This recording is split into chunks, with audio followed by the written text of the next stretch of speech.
Dr. Haris Fahru Rozi. Oke, silakan dok, waktu presentasi 5 menit.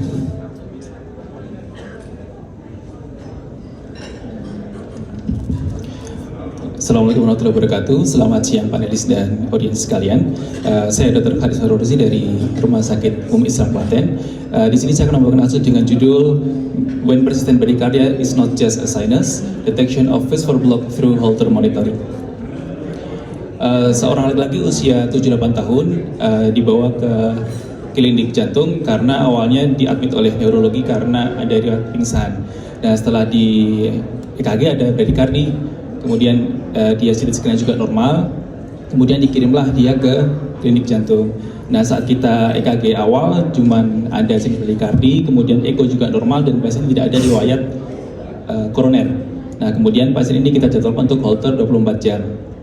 Berikut adalah EKG awalnya, di mana kita lihat adanya serius bradykardi dengan QRS rate 40 ppm, lain-lain parameternya normal semuanya.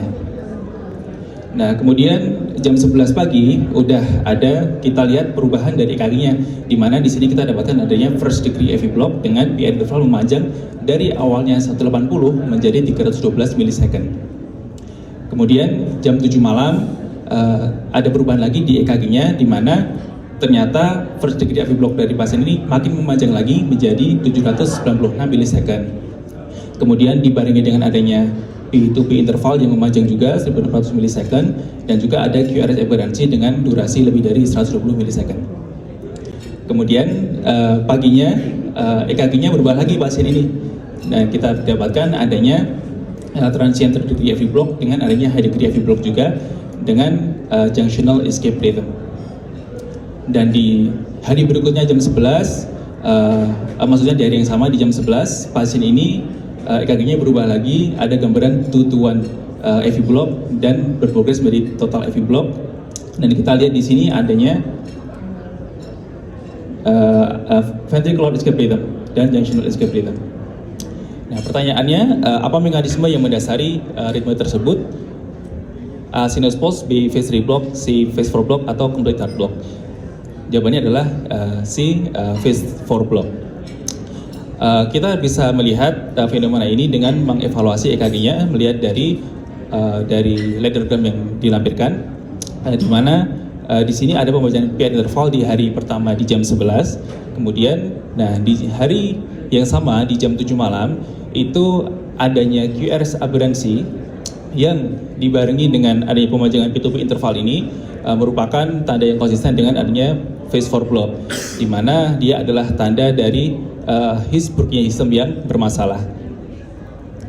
Kemudian masalah dari His-Purkinje ini bisa berlanjut menjadi high degree AV block seperti di sini. Ada yang panah hijau adalah 3-to-1 AV block, dan lain-lain ini adalah total AV block dengan junctional escape rhythm. Kemudian yang di jam 4, yang merah ini adalah ventricular escape rhythm, dengan yang biru adalah junctional escape rhythm dengan ritme awal 2-to-1 AV block berlanjut menjadi total AV block. Nah, phase 4 block sendiri dia adalah masalah ketika kita mendapatkan pasien yang memiliki His-Purkinje sistem yang bermasalah, di mana HPS disease ini mengakibatkan potensial membran jadi tidak stabil dan dapat secara spontan terdepolarisasi.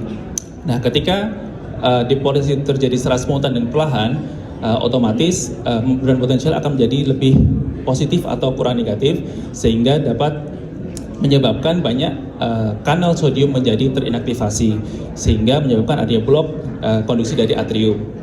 Nah, apalagi ketika nanti makin lambatnya heart rate, dia akan menyebabkan semakin terdepolarisasinya fase keempat ini, sehingga makin banyak sodium channel yang terinaktivasi, otomatis kemungkinan terjadi blok juga akan lebih besar.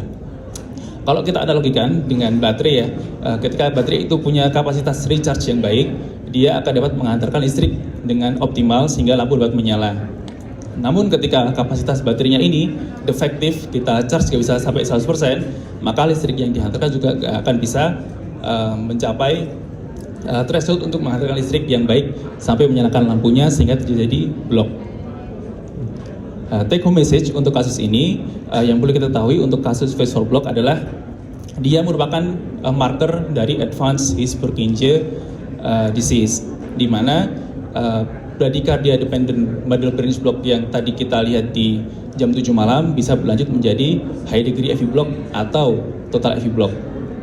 Dalam kasus ini pemberian pemasangan pacemaker diindikasikan sesuai guideline dari ESC, dan kita juga perlu memonitor progresi dari penyakit pasien. Di antaranya adalah kita lihat gejalanya apakah masih seri sinkop, dan juga kita menghindari AV nodal blocker. Sekian, terima kasih. Assalamualaikum warahmatullahi wabarakatuh. Ya, terima kasih. Langsung saja pada para panelis, silahkan memberikan komentar. Ya baik, terima kasih dok. Ini bisa dilihat EKG yang pertama dok. Siapa itu? Yang Holter ya, Holter yang pertama ya. Yang ini dokter. Iya. Ini yang paling pertama ya? Atau ada lagi yang lebih pertama lagi, yang awal EKG? Oke, yang awal sinus bradycardia. It's okay. Coba kasih lihat dok, kita mau lihat.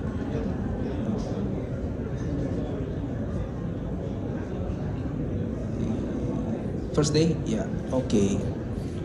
Ya ini di sini Ya. maju. Yang ini dokter, yang Ya, pertama dok. maju. Iya. Ini kita lihat gambaran, ini gambaran Holter ya, 3 channel ya. Iya dokter. Oke, kita lihat gambaran Holter di mana di semua beatsnya itu dia regular, kemudian QRS sempit, rate lambat, dan 1P 1 QRS kompleks. Tapi di 2 beat, di beat yang terakhir itu ada ini ya, di T-nya ada P ya, di beat yang terakhir ya. Iya dokter. Di situ ada. Kemudian perpindahan, next. Coba mundur lagi sekali lagi.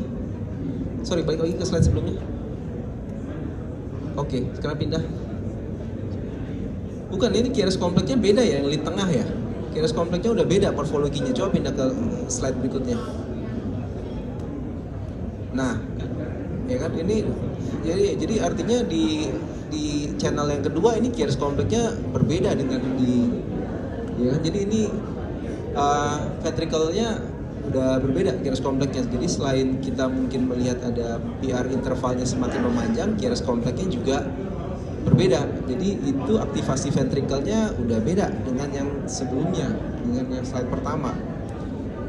Terus saya kurang tahu ya, cuman kalau kita lihat ini di beat yang terakhir ya, beat pertama, kedua, ketiga, dan ketiga yang terakhir itu kita mungkin melihatnya ada di gelombang P, di QRS kompleks itu kadang kayak ada gelombang P juga di situ. Ya, jadi maksud saya ini ada P juga kah di tengah-tengah QRS kompleks? Gitu loh. Jadi ini kita agak curiga, saya sih pribadi, mungkin yang lain atau yang lain punya kecurigaan yang sama. Jadi ada percepatan ya dari regula PP-nya, karena QRS kompleksnya udah berbeda ya. Next berikutnya. Di sini mungkin lebih jelas ya. Jadi PP intervalnya sekarang jelas kelihatan, ini PP intervalnya lebih cepat ya, karena ini di sini mungkin lebih jelas di channel yang kedua ya. PP-nya muncul ya kan banyak dan dia lebih cepat dibanding QRS kompleksnya. Jadi di sini disosiasi ya, AV disosiasi, di mana P lebih cepat dibanding QRS kompleks, ya kan. Third degree AV block masih, kalau memang iya itu ya mungkin masih bisa gitu ya. Terus kemudian maju lagi slide-nya. Oh iya, dokter tunjukkan ya, dokter tunjukkan bahwa itu, sorry, mundur. Jadi kalau misalnya ya ini lihat, di sini kan juga kelihatan ya bagaimana QRS kompleks itu berubah ya. Jadi ini ya, QRS kompleksnya berubah. Jadi aktivasinya juga, mekanismenya berubah. Kemudian untuk phase 4 block itu kan lebih ke brady dependent, ya kan? Kalau dibanding phase 3, kalau phase 3 dia lebih taki, iya kan? Mungkin perlu dipertimbangkan karena di sini kita lihat PP intervalnya yang makin cepat. Kalau mau dibilang blok juga ya mungkin masih bisa phase 3 dibanding phase 4 gitu ya. Tapi nggak tahu, kalau mungkin kalau lihat biasanya tuh kalau jadi yang penting tuh agak susah kalau kita menilai di tengah-tengah. Kita pengen tuh lihat di onset. di onset, nah itu lebih bagus tuh dibanding di tengah-tengah kayak gitu. Jadi kita melihat mekanisme itu di onsetnya, halter cari onsetnya gitu. Jadi paling itu dulu dari saya. Terima kasih dokter. Ya. Tambahan singkat dari Dr. Haryadi. Ya, sudah sangat lengkap ya dijelaskan oleh Dr. Doni. Dan ini berhasil menunjukkan dari tingkat level HIS ya, HV-nya udah disease, kemudian di level Purkinje juga terlihat, QRS duration-nya juga disease. Jadi pertama kali dijelaskan masalah phase 4 blok ini kan itu tahun 2020. Jadi memang terlihat kompleksitas dari HP disease ini terlihat dalam rangkaian EKG yang dokter tampilkan. Hanya itu. Terima kasih. Terima kasih. Waktu diskusi sudah habis. Tepuk tangan untuk Dr. Haris. Ya, selanjutnya Dr. Maria Lerista.